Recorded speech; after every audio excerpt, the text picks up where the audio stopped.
खबर राजधानी जयपुर से है, जहां लेजर लाइट को लेकर जयपुर पुलिस के आदेश जारी हुए हैं। जयपुर अंतर्राष्ट्रीय हवाई अड्डे की बाउंड्री पर प्रतिबंध रहेगा।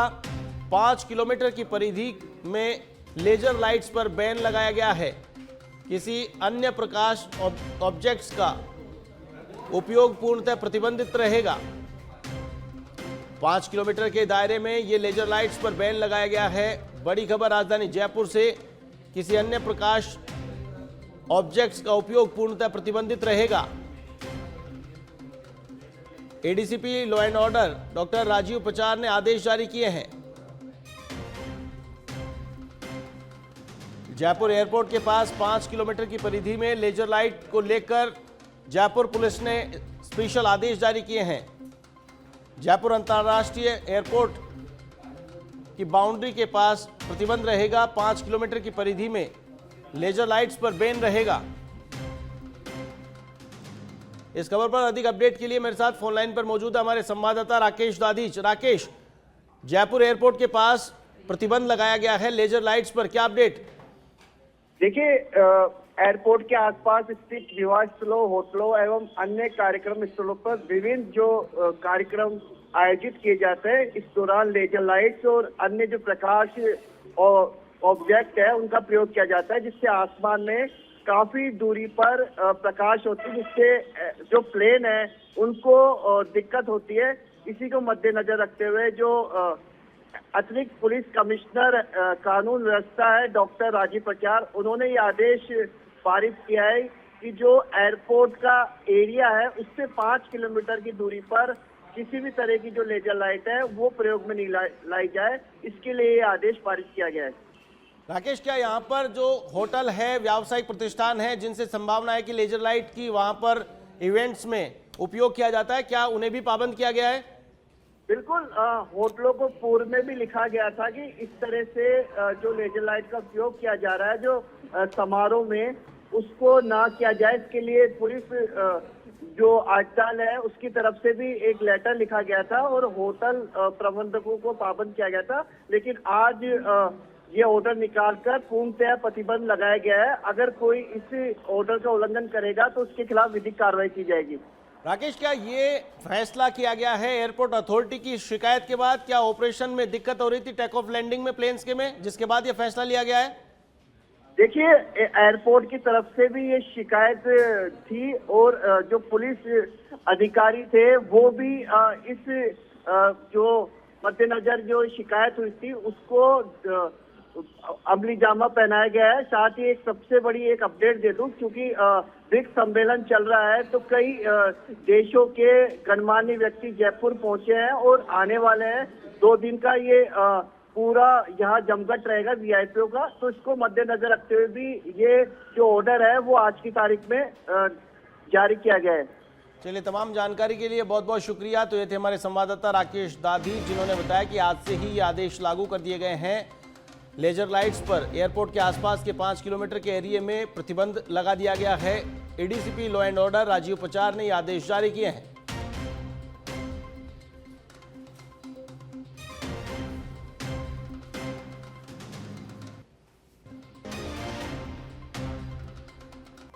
राजस्थान के मुख्यमंत्री भजनलाल शर्मा ने एक्स पर पोस्ट कर लिखा है, पीएम के दूरदर्शी नेतृत्व में एफटीए नई गति दे रहे हैं। पिछले 6 वर्षों में हुए 9 मुक्त व्यापार समझौते, एफटीए भारत की अर्थव्यवस्था को नई गति दे रहा।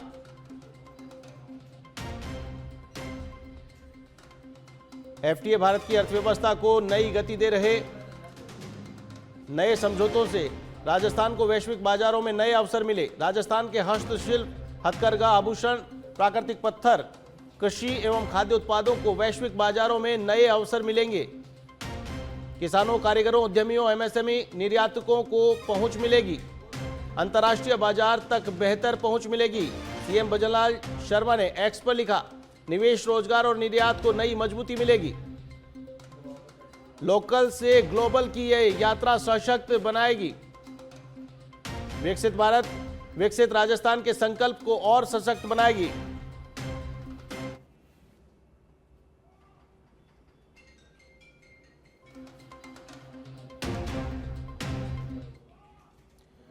राजस्थान के मुख्यमंत्री भजनलाल शर्मा दिल्ली दौरे पर हैं। इस दौरान संसद भवन पहुंचे मुख्यमंत्री भजनलाल शर्मा। संसद भवन में मुख्यमंत्री ने गृह मंत्री अमित शाह से मुलाकात की है। संसद भवन पहुंचने के बाद मुख्यमंत्री भजनलाल शर्मा ने गृह मंत्री अमित शाह से मुलाकात की है। आपको बता दें कि मुख्यमंत्री भजनलाल शर्मा दिल्ली दौरे पर हैं और इस खबर पर अधिक अपडेट के लिए मेरे साथ फोन लाइन पर मौजूद है हमारे पॉलिटिकल एडिटर लाल सिंह फौजदार।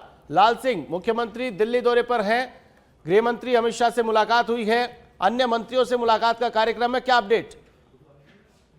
देखिए आशीष, बिल्कुल आज मुख्यमंत्री भजनलाल शर्मा दिल्ली दौरे पर हैं और भी मंत्रियों से मुलाकात करेंगे, लेकिन गृह मंत्री अमित शाह से मुलाकात के कई मायने हैं। गृह मंत्री अमित शाह से मुलाकात बेहद अहम है, राजस्थान के लिहाज से बेहद अहम है। पहली अगर हम बात करें तो क्योंकि बड़ा एरिया हमारा बॉर्डर एरिया है और आपको आशीष ध्यान होगा जब अभी मीटिंग हुई थी अमित शाह ने तो बॉर्डर एरिया में हो रहे इंक्रोचमेंट को लेकर नाराजगी जताई थी और ये भी कहा था कि मुझे 20 दिन में रिपोर्ट चाहिए। हालांकि उसके बाद रिपोर्ट भेजी और इसके बाद लगातार बॉर्डर एरिया में काम चल रहा है, सारे इंक्रोचमेंट हटाए जा रहे हैं, कोई भी निर्माण बिना स्वीकृति के नहीं होगा। एक महत्वपूर्ण इश्यू वो है। इसके साथ ही चूंकि सहकारिता मंत्री भी है, भारत टैक्सी अभी आगाज हुआ है राजस्थान में, उसका और कैसे विस्तार हो सकता है इस पर भी चर्चा हुई है। और एक बात, पॉलिटिकल अपॉइंटमेंट एक बड़ी विषय निकल कर आ सकता है क्योंकि अमित शाह से मुलाकात का ये मायने निश्चित रूप से निकाले जाएंगे क्योंकि अगर मैं कहूँ कि भाजपा की राजनीति में चाणक्य के रूप में जाने जाने अमित शाह को से मुलाकात इस रूप में भी देखा जा सकता है क्योंकि एक एक्सरसाइज लगभग पूरी हो चुकी है। जो पॉलिटिकल अपॉइंटमेंट होने हैं उनको लेकर लगभग एक्सरसाइज पूरी हो गई है। कुछ महत्वपूर्ण आयोग है उन पर लेकर भी एक्सरसाइज पूरी हो चुकी है, कभी भी घोषणा हो सकती है। तो इस लिहाज से भी इस मुलाकात को देखा जा सकता है क्योंकि कोई भी जो अंतिम मोहर लगती है वो वहाँ दिल्ली से लगती है। तो ऐसे में ये 2-3 विषय हो सकते हैं। सिक्योरिटी बड़ा विषय है, सहकारिता का विषय है और उसके साथ ही जो पॉलिटिकल अपॉइंटमेंट है उस पर भी चर्चा हो सकती है। और इसके साथ ही कुछ और अहम मुलाकातें श्री भजनलाल शर्मा करेंगे, खासकर इंफ्रास्ट्रक्चर से जुड़ी योजना है राजस्थान के, उनको लेकर करेंगे। इसके साथ ही मकसद ये भी है कि और चाहे सौर ऊर्जा की बात करें, चाहे धीरे धीरे हम विंड ऊर्जा में तेजी से आगे बढ़ रहे हैं, तमाम विषय जो राजस्थान को आगे बढ़ा सकते हैं, विकसित राजस्थान को आगे बढ़ाने की योजना दे सकते हैं। तो आगे उनकी कई मंत्रियों से मुलाकात होगी, लगातार दर्शकों को अपडेट करेंगे। आशीष, बिल्कुल। लाल सिंह, दिल्ली दौरे पर हैं फिलहाल सीएम भजनलाल, वापसी का क्या कार्यक्रम, कुछ जानकारी सामने आई है? ठीक है, अभी फिलहाल मुलाकात है। फिलहाल जो अपडेट है हो सकता है आज शाम तक वो वापस आ जाए, लेकिन चूंकि अभी ऑफिशियल ऐसी कोई सूचना नहीं आई है, लेकिन अभी फिलहाल हमारी नजर है कि और किन मंत्रियों से मुलाकात करते हैं। और सबसे बड़ी बात जो होती है आशीष, सीएम भजनलाल शर्मा दिल्ली जाते हैं तो महत्वपूर्ण होता है राजस्थान के लिए क्या सौगातें आने वाली है, निश्चित राजस्थान के सपने को साकार करने में और क्या मील का पत्थर साबित होगा या दोहरा, वह बेहद महत्वपूर्ण है। जी बिल्कुल। चलिए, तमाम जानकारी के लिए बहुत बहुत शुक्रिया। तो ये थे हमारे पॉलिटिकल एडिटर लाल सिंह फौजदार, जिन्होंने बताया कि काफ़ी अहम मुख्यमंत्री का दिल्ली दौरा, गृह मंत्री अमित शाह से मुलाकात हुई है, तो वहीं कई अन्य मंत्रियों से भी मुलाकात का कार्यक्रम है। जयपुर से खबर है 42वीं सब जूनियर राष्ट्रीय तैराकी चैंपियनशिप का आगाज आज से होगा। राजस्थान तैराकी संघ की मेजबानी में 6 से 9 अगस्त तक यह आयोजन होगा। राजस्थान तैराकी संघ की मेजबानी में 6 से 9 अगस्त तक यह आयोजन होगा। सवाई मानसिंह स्टेडियम के अंतर्राष्ट्रीय स्विमिंग पूल में यह आयोजन देश भर के 33 राज्यों से 550 से ज्यादा युवा तैराक इसमें शामिल होंगे। चैंपियनशिप में कुल 156 पदकों के लिए तैराकों के बीच मुकाबला होगा। प्रतियोगिता में 11, 12 और 13, 14 वर्ष आयु वर्ग के खिलाड़ी अपना दमखम दिखाएंगे।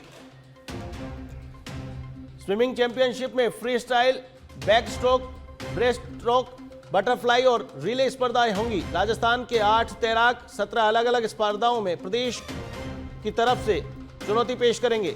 इस खबर पर अधिक अपडेट के लिए मेरे साथ फोन लाइन पर मौजूद है हमारे संवाददाता हनुमंत सिंह चारण।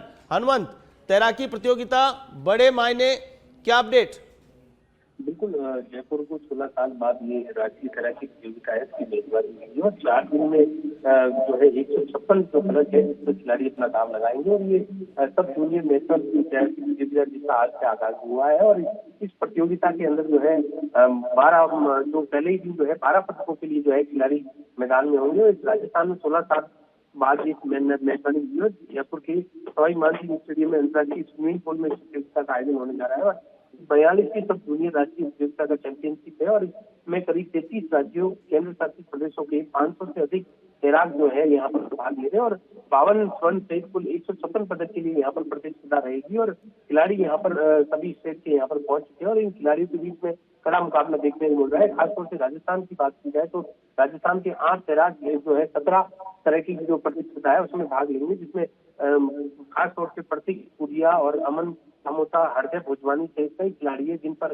राजस्थान की नजर रहेगी कि वो राजस्थान के लिए पदक लेके आए। जी चलिए, तमाम जानकारी के लिए बहुत बहुत शुक्रिया। तो ये थे हमारे संवाददाता हनुमान सिंह चारण, जिन्होंने बताया कि प्रतियोगिता आयोजित हो रही है। राजस्थान की ओर से भी 8 खिलाड़ी मैदान में हैं। एसडीएम थप्पड़ कांड में नरेश मीणा थाने में सरेंडर करेंगे। टोंक के नगर फोर्ट थाने में नरेश मीणा सरेंडर करने पहुंचेंगे। जयपुर से समर्थकों के साथ सरेंडर करने के लिए रवाना हो गए हैं। टोंक के नगर फोर्ट थाने में नरेश मीणा सरेंडर करेंगे। जयपुर से समर्थकों के साथ रवाना हुए हैं। धारा 163 लगा दी गई है। एसडीएम थप्पड़ कांड में कोर्ट ने जमानत याचिका रद्द कर दी, जिसके बाद अब पुलिस थाने में सरेंडर करने के लिए नरेश मीणा रवाना हो चुके हैं।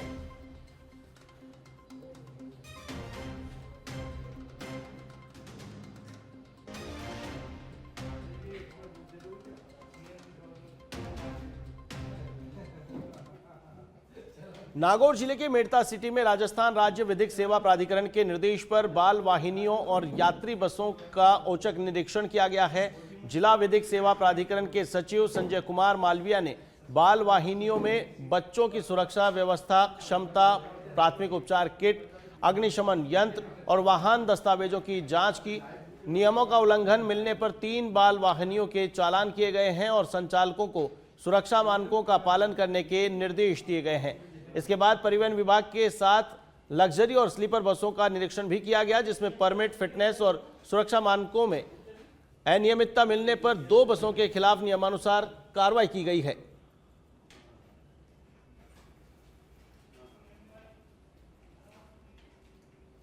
हनुमानगढ़ से बड़ी खबर आपको बता रहे हैं। पीलीबंगा पुलिस की नशा तस्करी पर कार्रवाई देखने को मिली है। 52 किलो 600 ग्राम डोडा पोस्ट सहित 2 युवकों को गिरफ्तार कर लिया गया है। पुलिस ने तस्करी में इस्तेमाल कार को भी जब्त किया है। बरामद डोडा पोस्ट की अनुमानित कीमत करीब 8 लाख रुपए बताई जा रही है। पुलिस ने भारतमाला रोड पर जाखड़ा वाली रोही के पास कार्रवाई को अंजाम दिया है। कार्रवाई के दौरान महेंद्र बिश्नोई और महावीर बिश्नोई को गिरफ्तार किया गया है।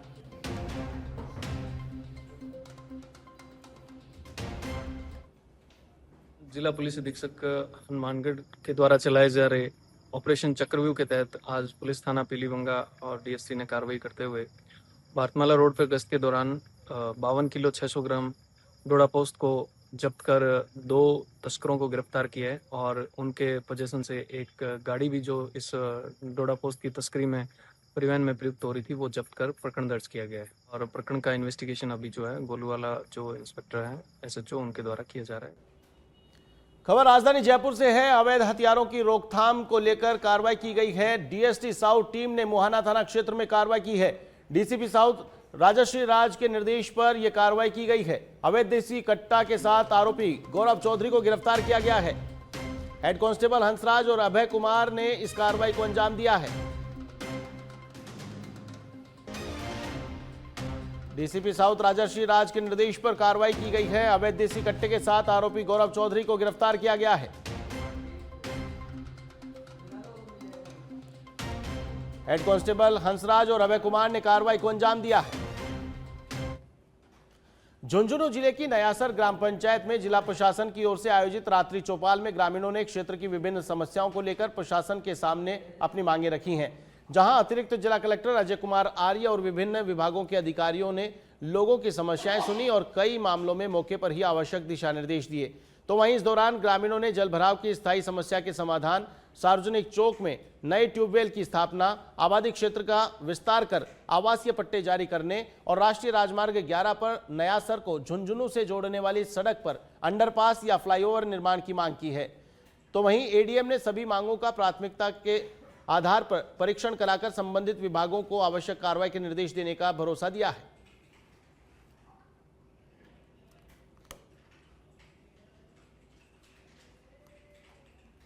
रात्रि चौपाल का अभी आयोजन किया जा रहा है ग्राम पंचायत नयासर के हेडक्वार्टर पर। लगभग 8-10 प्रार्थना पत्र भोजन ग्रामीणजनों ने दिए हैं।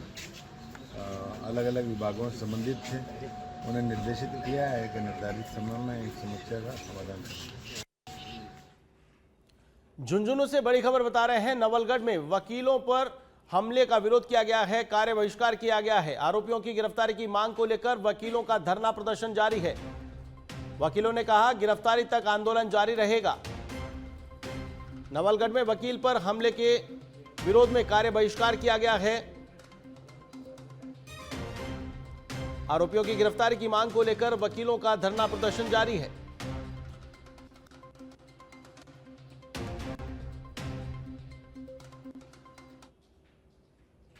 एक लिखा हुआ होता है कि आमजन में विश्वास और अपराधियों में खौफ, लेकिन यहाँ दर्श से दूसरा है। आमजन तो है में तो विश्वास पैदा नहीं कर पा रहे हैं, लेकिन अपराधियों में जरूर कर रहे हैं। अब जहाँ तक सवाल है, ये हमारे जगदीश जी है, ये अधिवक्ता है और हमारे परिवार का सदस्य है। इसके साथ जो भी घटना हुई उसकी हम निष्पक्ष जांच चाहते हैं। थाने के ऊपर एक लिखा हुआ होता है कि आमजन में विश्वास और अपराधियों में खौफ। भरतपुर के बयाना उपखंड क्षेत्र के मेहरावर गांव स्थित राजकीय उच्च विद्यालय में लगातार हो रही मूसलाधार बारिश के चलते विद्यालय की चारदीवारी ढह गई है। राहत की बात यह रही कि घटना के समय वहां कोई मौजूद नहीं था, जिससे बड़ा हादसा टल गया। तो वहीं घटना के बाद विद्यालय की सुरक्षा व्यवस्था को लेकर गंभीर सवाल खड़े हो गए हैं। इसके साथ ही समाजसेवी उत्तम सिंह मेहरावर ने प्रशासन से चारदीवारी का जल्द पुनर्निर्माण करवाने की मांग की है। विद्यालय भवन का तकनीकी निरीक्षण कराने की भी मांग उठी है। साथ ही बताया कि स्कूल के कई कक्ष लंबे समय से जर्जर हालत में हैं और कभी भी गिर सकते हैं। इसके साथ ही ग्रामीणों और अभिभावकों ने भी जर्जर कमरों को तत्काल बंद कर आवश्यक निर्माण कार्य कराए जाने की मांग उठाई है। राजस्थान के कई जिलों में झमाझम बारिश का दौर जारी है। करौली और भरतपुर, माउंट आबू में मानसून की झमाझम बारिश ने जहां लोगों को गर्मी से राहत दी है, वहीं कई इलाकों में जनजीवन भी प्रभावित हुआ है। करौली के हिंडौन सिटी में करीब 2 घंटे की मूसलाधार बारिश में मंडावरा रोड, कटरा बाजार, सराफा बाजार, रेलवे ओवरब्रिज, स्टेशन मार्ग, जिला अस्पताल रोड और कई कॉलोनियां जलमग्न हो गई है, जिससे यातायात और व्यापारिक गतिविधियां प्रभावित हुई हैं। वहीं भरतपुर के बयाना में लगातार हो रही बारिश से मौसम सुहावना हुआ है। खरीफ फसलों के लिए अनुकूल परिस्थितियां बनने से किसानों के चेहरों पर खुशी छा गई है। तो वहीं माउंट आबू में भी मौसम खुशनुमा हो गया है।